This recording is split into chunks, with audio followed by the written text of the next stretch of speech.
नमस्कार, spotlight mission 2047 में आप सभी का स्वागत है। मैं हूं आपके साथ बरखा बली। देखिए, इस पेशकश में हम यूपी के विकास की कहानियां आपके सामने लेकर आते हैं, क्योंकि देखिए लक्ष्य साफ है, 2047 तक देश को विकसित करना है और उसकी दिशा में यूपी भी निरंतर अपने कदम बढ़ाया जा रहा है। फिलहाल इस कार्यक्रम की शुरुआत करते हैं और बताते हैं आपको ललितपुर में किस तरह से विकास की दिशा में लोग आगे बढ़ रहे हैं।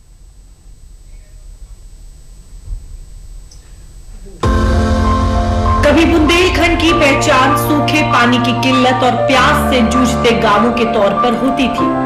कहीं पीने के पानी के लिए लंबी कतारें लगती थी, तो कहीं खेतों तक पानी पहुंचाना किसानों के लिए किसी चुनौती से कम नहीं था। लेकिन अब तस्वीर बदल रही है, क्योंकि जहां कभी पानी की बूंद बूंद को गांव तरसते थे, वहां आज जल संरक्षण की मुहिम ने सूखी जमीन में उम्मीद की नई धार बहा दी है। कहानी जनपद ललितपुर के तालबेहट विकास खंड की है, जहां कभी पानी की भारी किल्लत से ग्रामीण परेशान थे। हालात ऐसे थे कि गर्मियों में गांव तक टैंकरों के जरिए पानी पहुंचाने की जरूरत पड़ती थी। लेकिन सरकार, प्रशासन और समाज के साझा प्रयासों ने अब यहाँ बदलाव की ऐसी इबारत लिखनी शुरू करी है, जिसका असर जमीन पर साफ दिखाई दे रहा है। जो तालबेहट क्षेत्र कभी सूखे से जूझता था और जहां कभी टैंकरों से होती थी जलापूर्ति, आज वहां जल सहेलियों की मदद से तैयार किया चेक डैम और पौधारोपण से तस्वीर बदल गई है। इस बदलाव की कहानी में सबसे अहम किरदार है गांव की महिलाएं, और इन्हीं महिलाओं में एक नाम है शारदा का। तालबेहट विकास खंड के विजयपुरा गांव की रहने वाली शारदा के सामने एक तरफ गांव के पानी की समस्या थी, तो दूसरी तरफ पर्दा प्रथा की सामाजिक बंदिशें। शारदा चाहती थी कि गांव की महिलाओं को साथ लेकर पानी बचाने के लिए कुछ किया जाए, लेकिन घर और समाज की परंपराओं के आगे राह आसान नहीं थी। फिर शारदा ने हार मानने की बजाय अपने परिवार को समझाया और जल सहेली संगठन से जुड़कर गांव को पानीदार बनाने की मुहिम शुरू कर दी। तो मैंने पहले मैं अकेली थी, जब मैं अकेली थी तो मैं बाहर निकलती थी, तो मेरे गाँव के देख के हंसते थे कि शारदा कहाँ जाती है, 2 समोसा खा के भाग जाती है। और मुझे घर से निकलने में की भी आज़ादी नहीं थी, क्योंकि मेरे पति और मेरे ससुर घर में से निकलने की आज़ादी देते थे, वे लोग घर में कर निकला करते थे। जब मैं बाहर निकली तो जब सभी बहनों को मैंने इकट्ठा किया, पहले मैं अकेली थी, मैंने 30 से 40 बहनों को जोड़ने के बाद मेरे गाँव में बरुआ नदी टूटी फूटी डरी थी, वहाँ पर खंड बखंड होता था, जो कि जब मैं अपने जल सहेलियों को और मैंने सब बहनों को इकट्ठा किया और परमाश से अपने जल संगठन बनाया। वहाँ पर बनाने के बाद जब मैंने 5000 बोरियों को वहाँ पर बांध बनाया, तो पहले वहाँ पर किसानों का 2-3 क्विंटल निकलता था। आज देखो तो वही खेती यहाँ भी लोग करते हैं, तो पानी है वहाँ पर 10-12 क्विंटल का फर्क आ गया है। शारदा की कोशिश धीरे धीरे रंग लाने लगी। एक महिला से शुरू हुआ ये सफर आज 30 से ज्यादा महिलाओं की ताकत बन चुका है। इन महिलाओं ने सिर्फ जल संरक्षण की बातें नहीं की, बल्कि गांव में पानी बचाने के लिए जमीन पर काम किया। विजयपुरा गांव का बरुआ नाला कभी अवैध खनन का अड्डा बन चुका था। नाले की प्राकृतिक संरचना लगातार बिगड़ रही थी और पानी का संकट गहराता जा रहा था। लेकिन जल सहेलियों ने इस नाले को खनन के कलंक से मुक्त कराने की मुहिम छेड़ दी। नाले के किनारे पौधारोपण हुआ, जल संरक्षण के लिए चेक डैम बनाए गए और बारिश के पानी को रोकने की कोशिशें तेज हुई। नतीजा ये हुआ कि जिस बरुआ नाले का अस्तित्व धीरे धीरे खत्म हो रहा था, आज वही नाला बारिश के पानी से लबालब नजर आ रहा है। और जो गर्मी में वहाँ पर पानी भी ठहरता है और कुछ लोग सब्जी भी लगाते हैं, वहाँ पर आसपास रह रहे हैं और पशु पक्षी भी पानी पीते हैं, लोग बाग नहाने के लिए जाते हैं। अब मेरे गाँव में पानी की कोई समस्या खराब नहीं है। अब मेरा गाँव पानी से हरा भरा है। यानी जल संरक्षण की छोटी छोटी कोशिशों ने पानी की बड़ी समस्या का रास्ता निकालना शुरू कर दिया। अब बारिश का पानी यूं ही बहकर निकल नहीं जाता, बल्कि उसे रोकने और जमीन में उतारने का इंतजाम किया जा रहा है। बरुआ नाले का कायाकल्प कैसे हुआ और इसके होने से वहाँ क्या असर हुआ, अगर इसकी बात करें तो बारिश के पानी को संरक्षित करने के लिए बनाए गए चेक डैम से पानी रुका, जिससे भूजल रिचार्ज को बढ़ावा मिला। इसका सीधा फायदा ग्रामीणों और किसानों को मिल रहा है। मवेशियों के लिए पानी की उपलब्धता बढ़ी है, वहीं खेती की सिंचाई में भी राहत मिली है। पानी की उपलब्धता बढ़ने से गांव में हरियाली भी बढ़ रही है।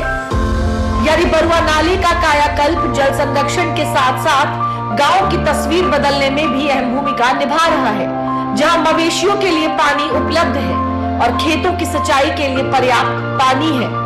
तो विजयपुरा की शारदा वंशकार जो कभी बहू हुआ करती थी, जो कभी प्रजा में रहती थी, कुछ पुरानी परंपराओं की वजह से निकल नहीं पा रही थी, उनके गांव में एक विजयपुरा से एक बरुआ नदी करके जो एक करेंगा से का उसका उद्गम होता है और इसकी जामनी नदी में जाकर मिलता है।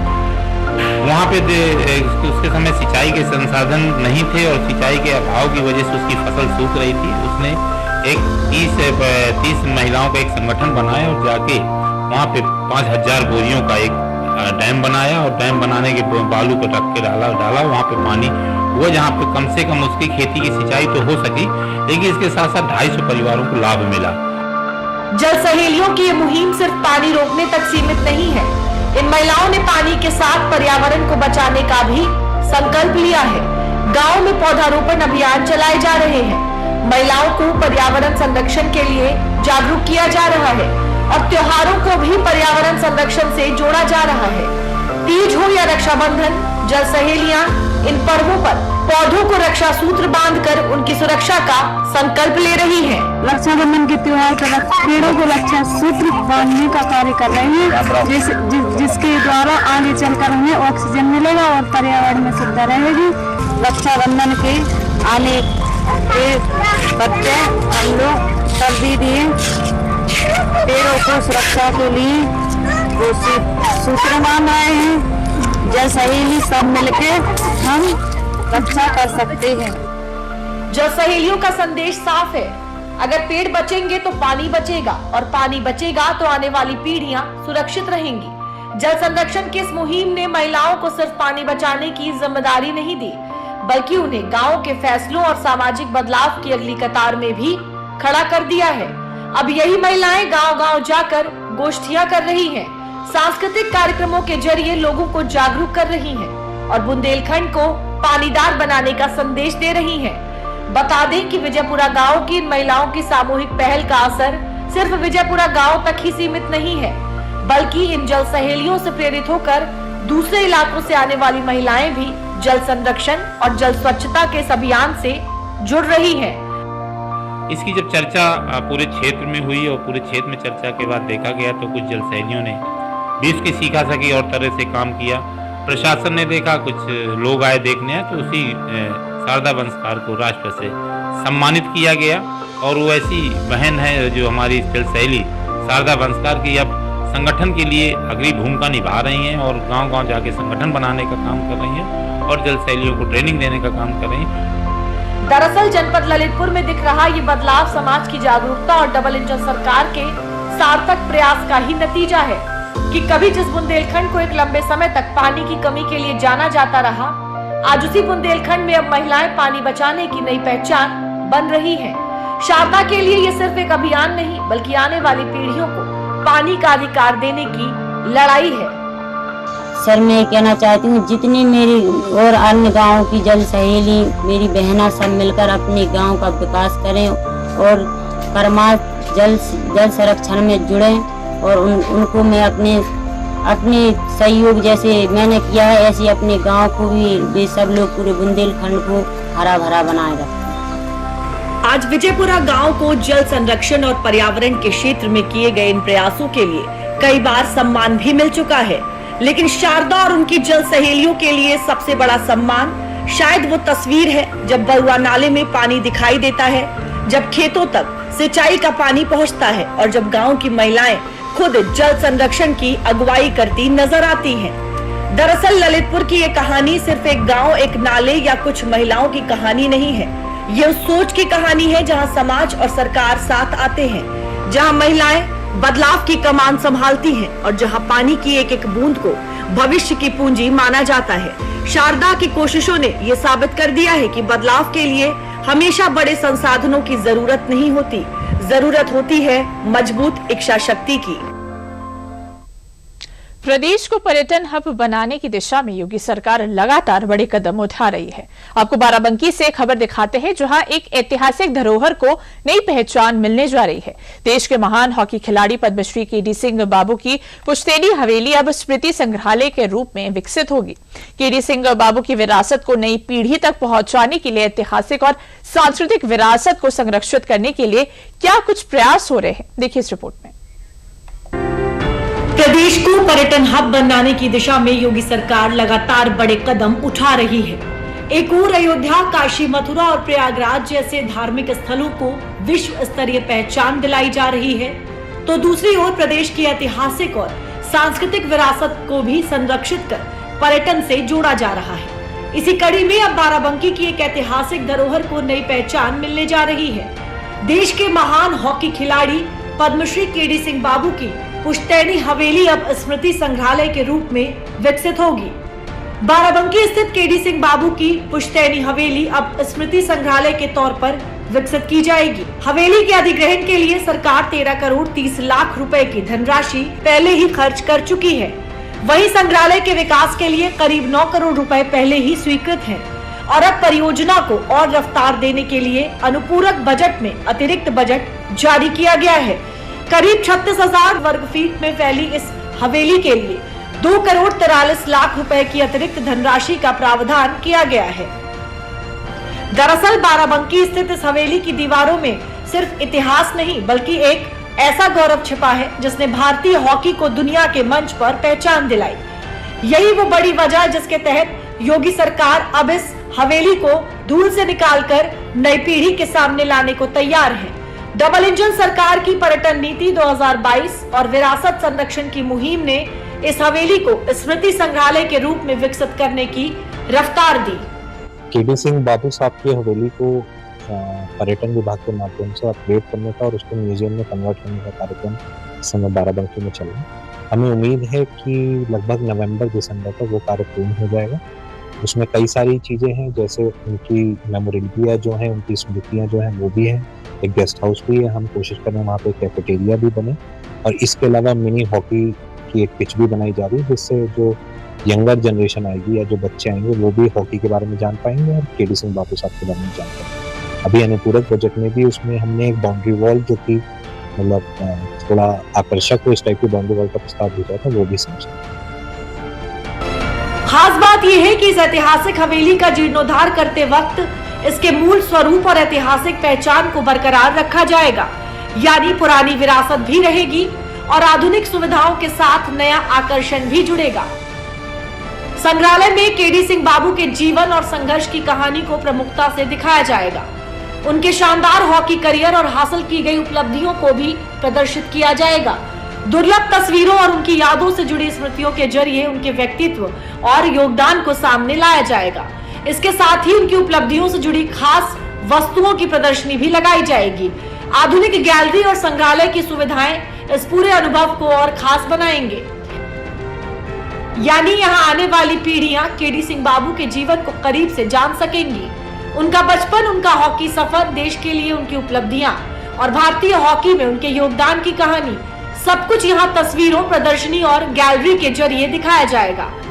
ये जो हवेली जो म्यूजियम बन रही है, ये प्रदेश में पहली बार किसी खिलाड़ी के लिए इस तरह का म्यूजियम बन रहा है। हमारे चाचा ने बाराबंकी, जो कि एक बहुत छोटा शहर है, उसका नाम पूरे देश और विदेश में मशहूर किया। इस वजह से ये म्यूजियम की बहुत अहमियत है और इसमें हम योगी जी और उनकी सरकार के बहुत आभारी हैं तथा बाराबंकी निवासियों के, हम सब के लिए बहुत बड़ा सम्मान है। दरअसल केडी सिंह बाबू का नाम भारतीय हॉकी के इतिहास में बेहद सम्मान के साथ लिया जाता है। उनकी अगुवाई में भारतीय हॉकी ने दुनिया में अपनी अलग पहचान बनाई।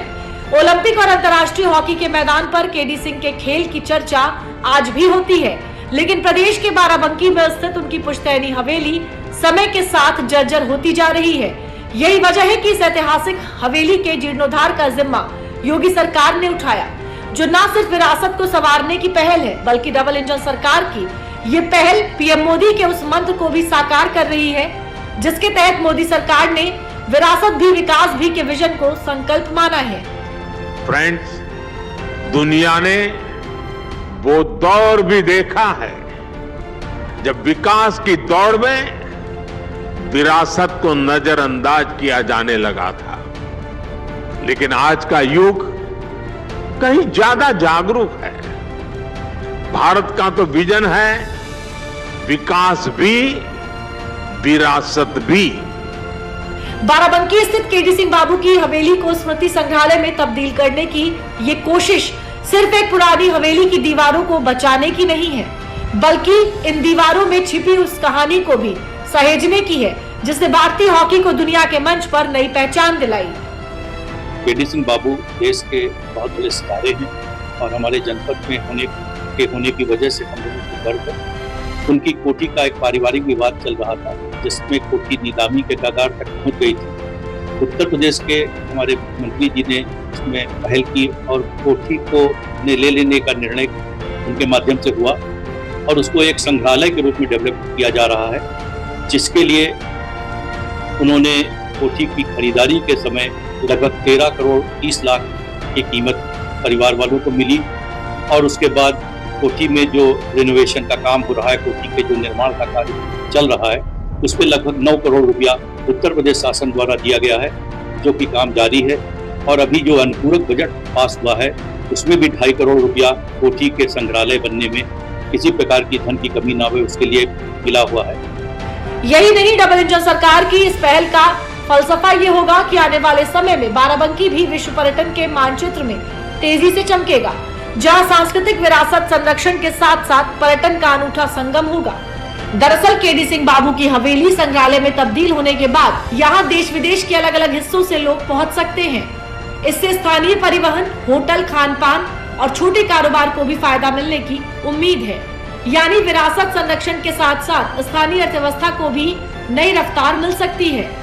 कोठी अगर टूट जाती पूरे बाराबंकी को तकलीफ होती, लेकिन योगी जी ने, बीजेपी गवर्नमेंट ने इसको बना करके बहुत बड़ा काम किया है और इसके लिए हॉकी जगत और बाराबंकी वासी सभी लोग योगी जी और बीजेपी गवर्नमेंट के शुक्रगुजार हैं। मैंने उनके साथ हॉकी, मेरे वो कोच थे, हमने 69 में लखनऊ में उनके साथ उनके अंडर में कोचिंग ली और बहुत ही तीव्र बुद्धि के आदमी थे।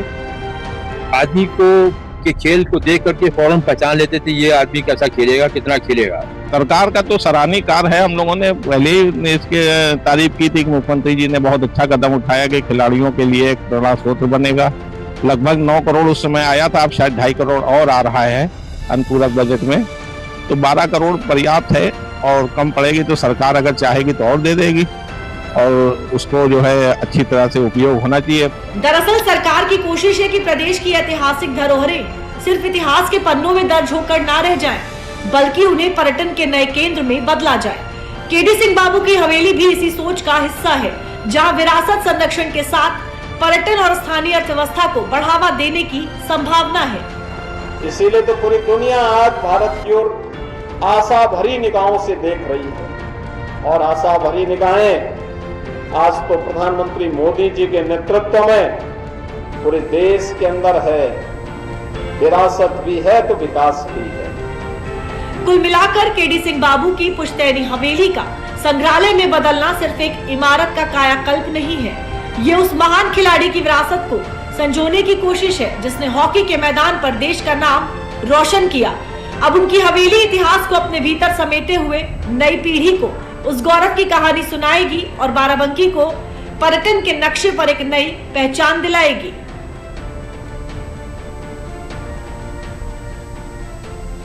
अलीगढ़ की ग्रामीण महिलाओं ने हुनर को रोजगार का जरिया बनाकर सफलता की नई कहानी लिखी है। राष्ट्रीय ग्रामीण आजीविका मिशन और स्वयं सहायता समूह से जुड़कर महिलाएं सजावटी सामान और ग्लास लैंप तैयार कर आत्मनिर्भर बन रही हैं।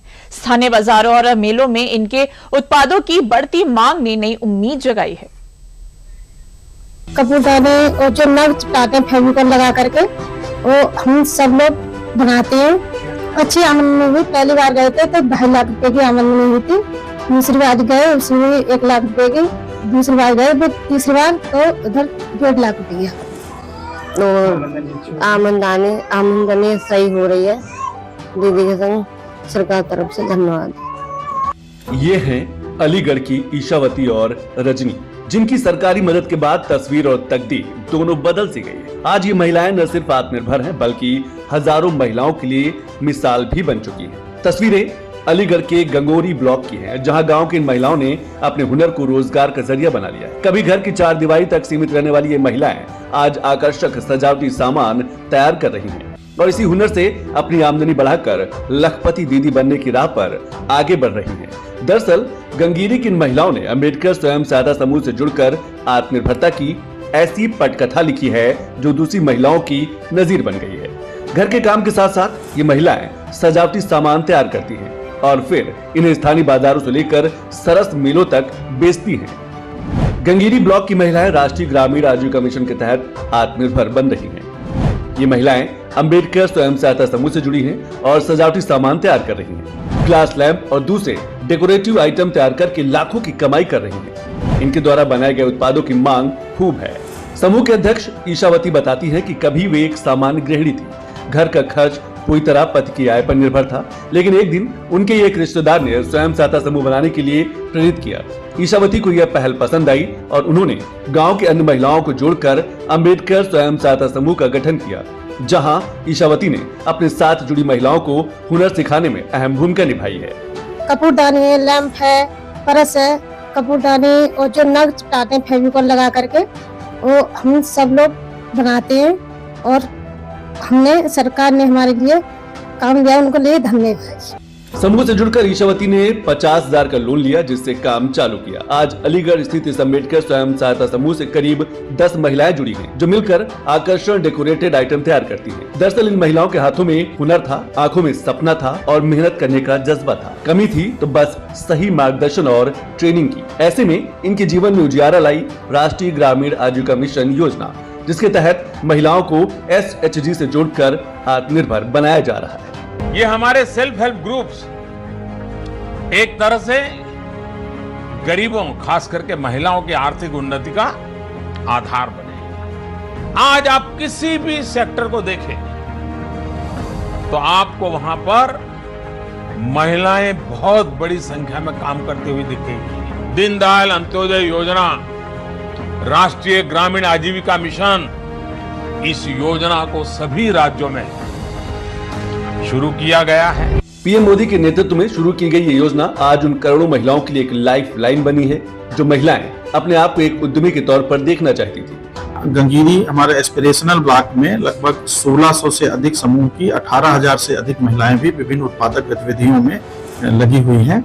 यहाँ एक उल्लेखनीय बात है कि यहाँ एक अम्बेडकर स्वयं सहायता समूह के द्वारा ग्लास की लैंप बनाने का भी कार्य किया जा रहा है, जो ट्रेडिशनली फिरोजाबाद में होता था। वो कार्य अब यहाँ की महिलाएं भी कर रही हैं और माननीय मुख्यमंत्री जी द्वारा भी इनके कार्य को यहाँ पर सराहा गया था।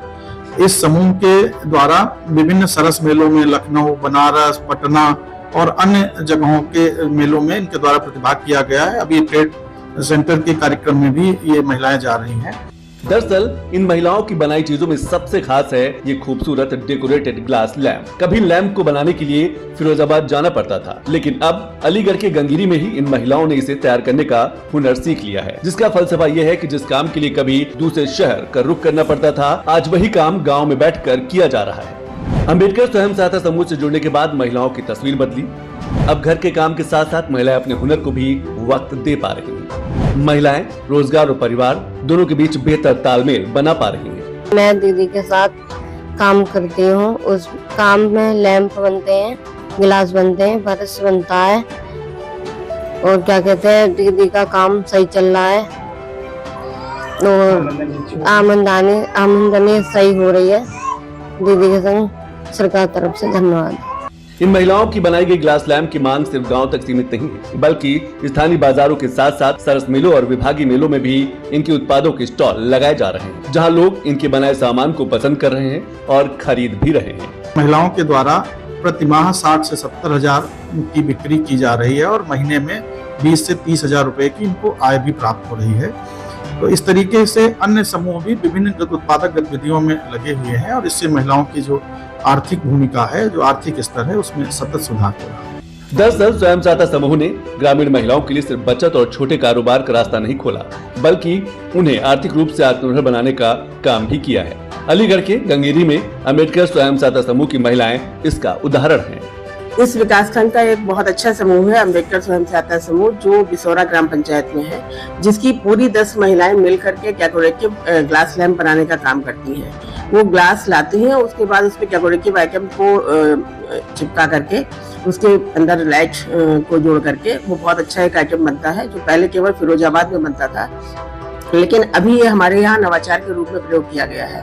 इनको काफी प्रोत्साहन मिला है, ये लोकल में भी अपना काफी सेल कर पाती हैं और हमारे जितने भी मेले गए हैं सभी में ये समूह नामित हुआ है। इन्होंने अभी तक 7 लाख की सेल में मेले के माध्यम से की है, जिसमें 30% का इनका लाभ भी हुआ है।